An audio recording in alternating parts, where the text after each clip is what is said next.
Lo, a heaviness lay upon the people of the land, for they had been through a summer of much tribulation.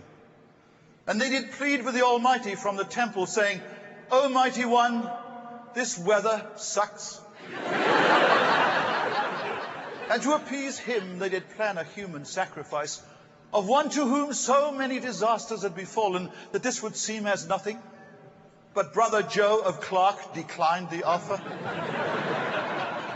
For Brother Joe had been elected to the tribunal, together with Brother Stockwell of Day, he who did cavort upon the Sea of Galilee like an unseemly porpoise with an attention deficit disorder. And when they were both admitted to the tribunal, there awaited them St. John of Chrétien.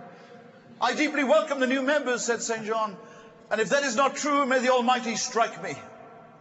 And the Almighty did strike him, choosing a strange instrument for his wrath, a cream pie.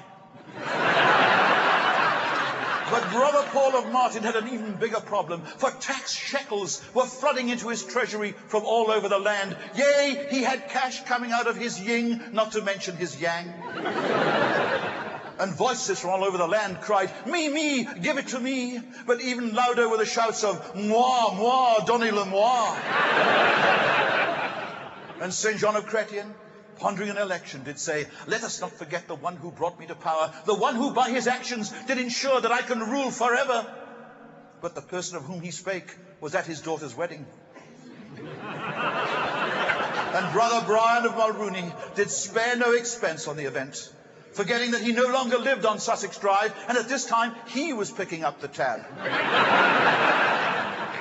And the festivities did run into the early hours, with the father of the bride giving his rendition of his famous song, When Irish Eyes Are Bloodshot.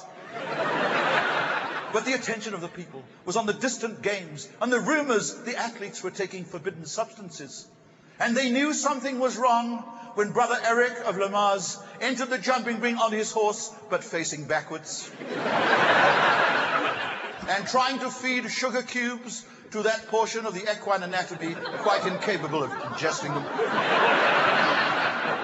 And the head of the games, one Brother Juan of Samaranch, did deny the allegations, and so saying raised his arms to the heavens and proclaimed, if these games are crooked, may he turn me into a block of salt.